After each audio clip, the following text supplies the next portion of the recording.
and giving us the spot to present our innovation. So I see a lot of similar faces like Dr. Kavi Udin, Dr. Sajad Hossain, which we have already worked with them in Bangladesh as well. So today we will be talking about anticipatory action and how we use the satellite data imageries, Earth observation in terms of flood risks, and then how did we work on anticipatory action in Nepal and in Bangladesh and as well as in Malawi.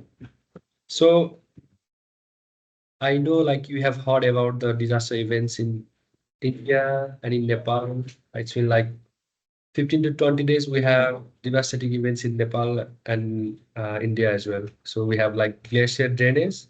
Covid, so he knows very well about glacier drainage in Roswagadi in Nepal and then flash flood in Mustang. So what we have envisioned is, so before the disasters, we must be proactive.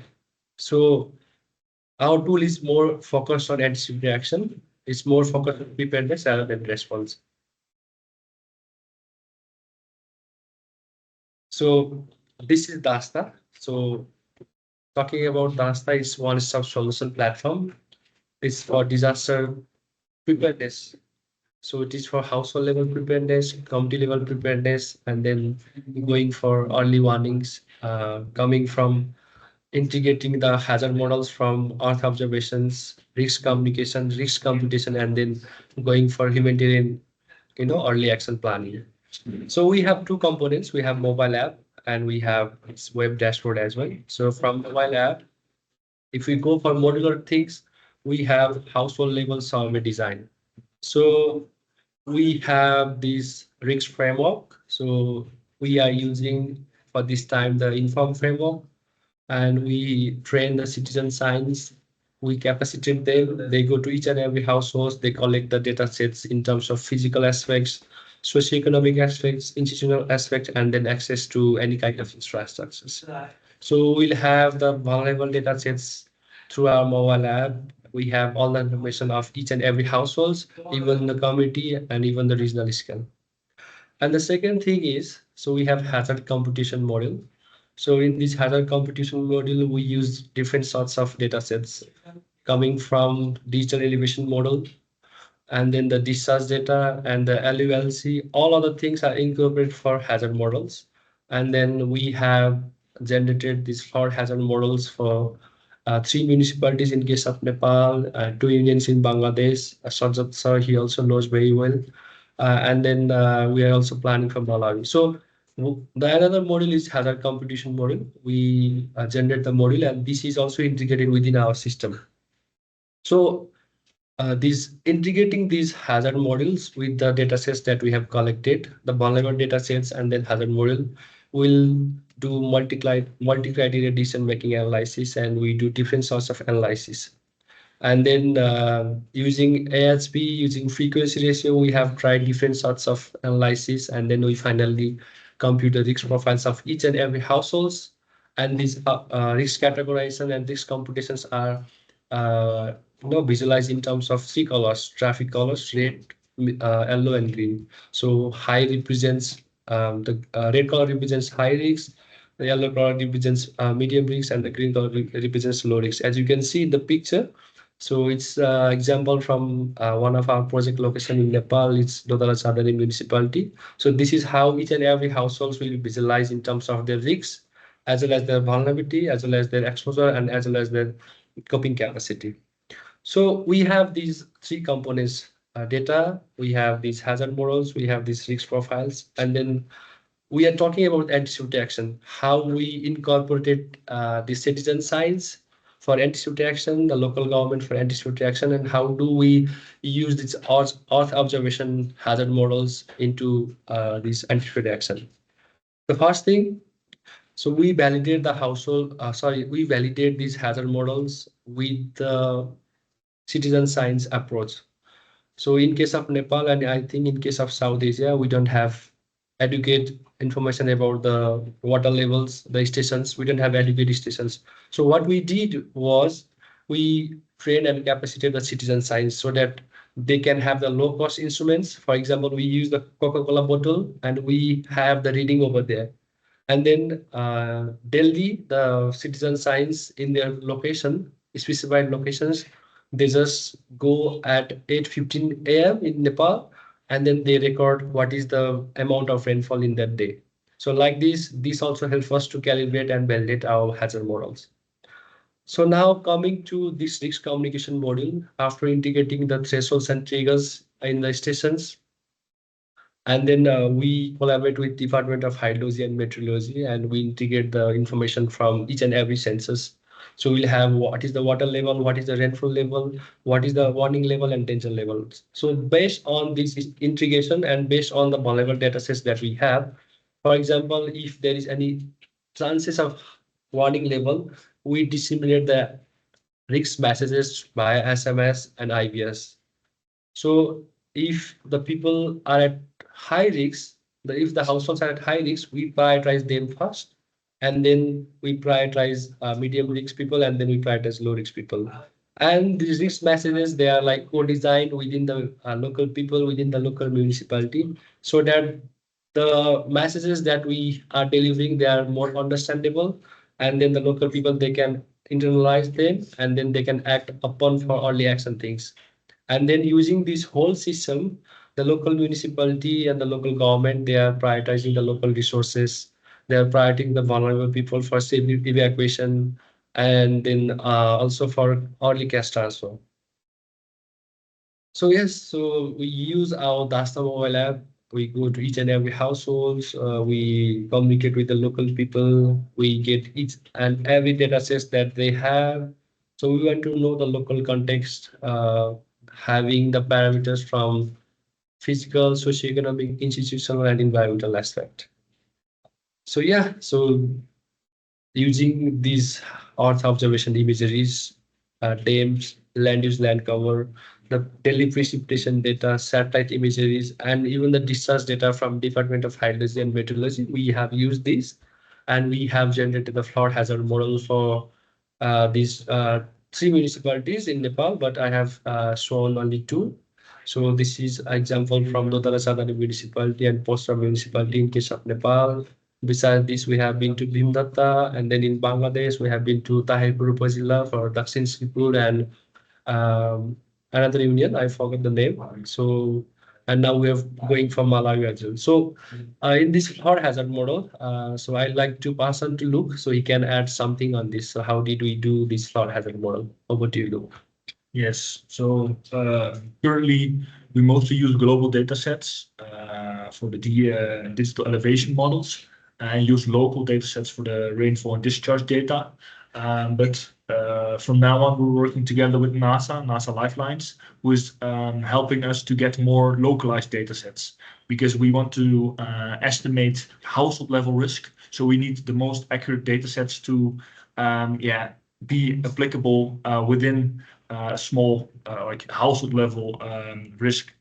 I think we're working together also with other organizations to see, okay, how can we include and empower local citizens to work together with us to also collect rainfall data, but also discharge data to make the most localized flood hazard models.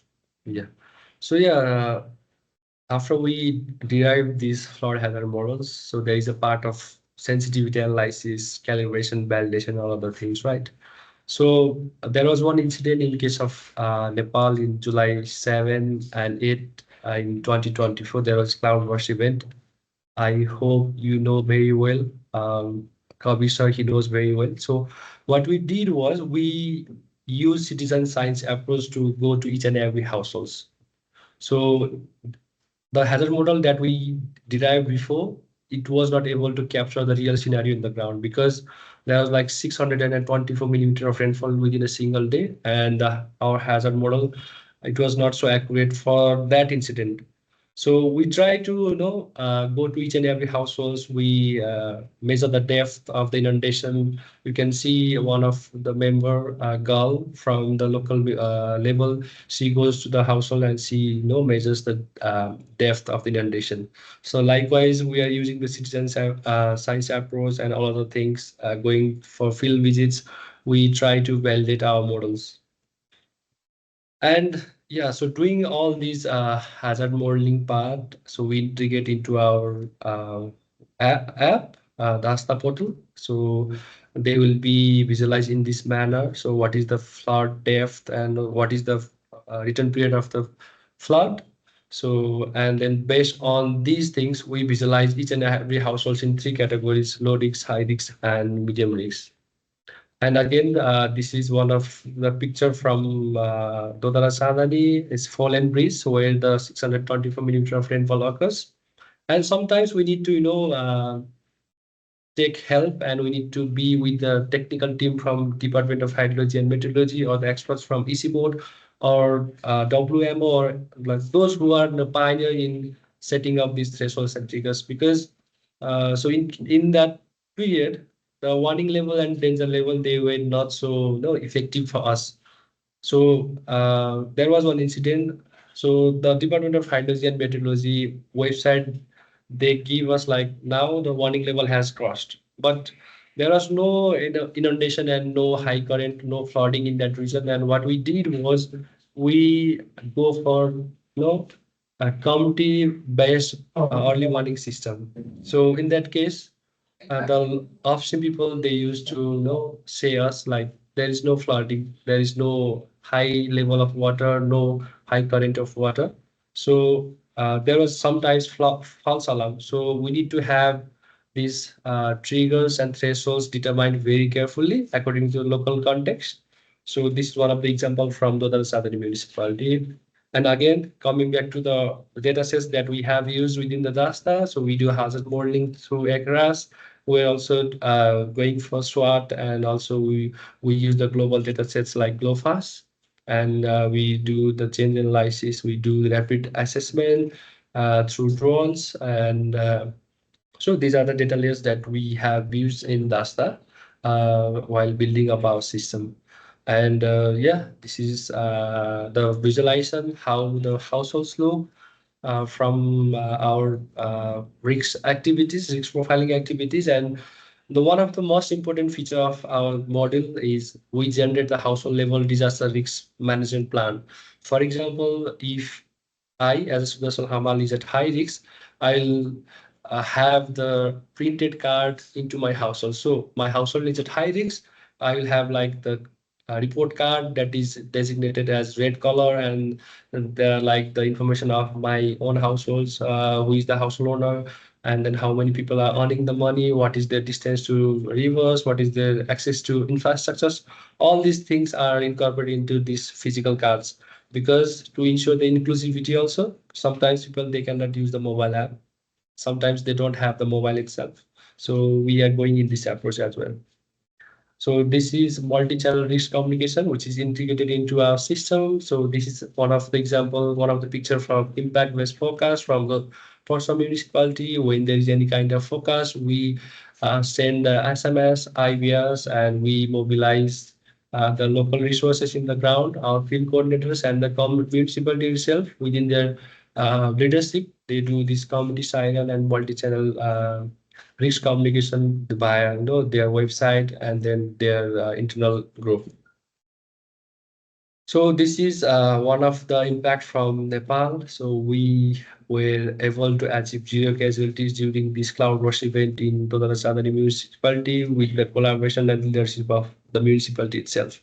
We did targeted risk communication. We trained and mobilized the local youth for the household level survey.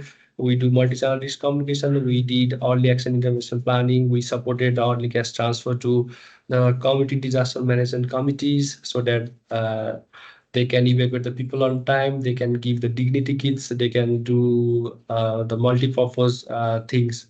So in the right side, you can see how we did these early action things from early action protocol activation from July 5 to July 8. So this was the highest ever recorded rainfall in case of Nepal. 624 millimeter of rainfall within 24 hours, and these are our facts and figures. So we evacuated 266 female, 224 male children, pregnant women, and we try to incorporate as much as actors as we can in this incident, and we were able to achieve zero casualties, although there are like some devastating events for livestock, but there are no casualties. And again, coming back to how did we implement and when we implement our product, there we assess about 30,000 households in Nepal, uh, including Nepal, Bangladesh, and then we did this risk communication for more than 80,000 risk messages. And then what we do is we try to incorporate everything that has everything aligning with the sustainable development goals. So for now, we have been able to align with three SDGs, but also like coming from the early warning for all things. So I think we have gone through leave no harm behind, no regrets policy, and all of the things. So this is our impact for now. And again, so we are in three countries in Nepal, Bangladesh, and in Malawi also. And implementing this our tool and our project, we have learned different things. So you can see in the left hand side there is one picture. It's from Mahakali River Basin, but it's cross-border region between Nepal and India. So there is an issue of transboundary data sharing. So we have to rely on the images, the stations that we had, but that is limited only. So during our hazard modeling, during our forecast, we don't have many stations. So what we believe and what we want to suggest to the local government or the national government, we need to have the much stations as we can. We need to invest on installing the stations or the sensors, and we need to have high resolution imagery so that we can do different kind of geospatial analysis and then make it to the local context.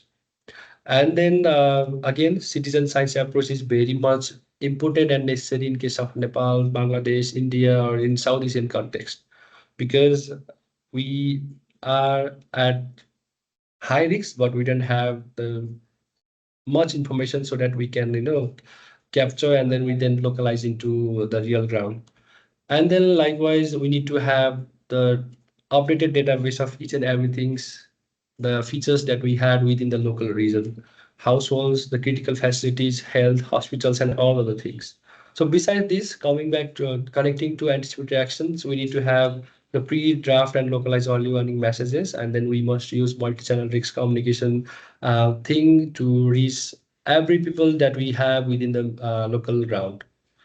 And at last, so we have been asking, and this is our opportunity to also show it to you guys. Like, we need the high resolution dams, the satellite imageries for no accurate forecast, accurate hazard modeling, and accurate risk profiling. And then we are also approaching different organizations, even AWS for this AI thing. And then obviously we need the financial support to implement our upscale our platform in global south.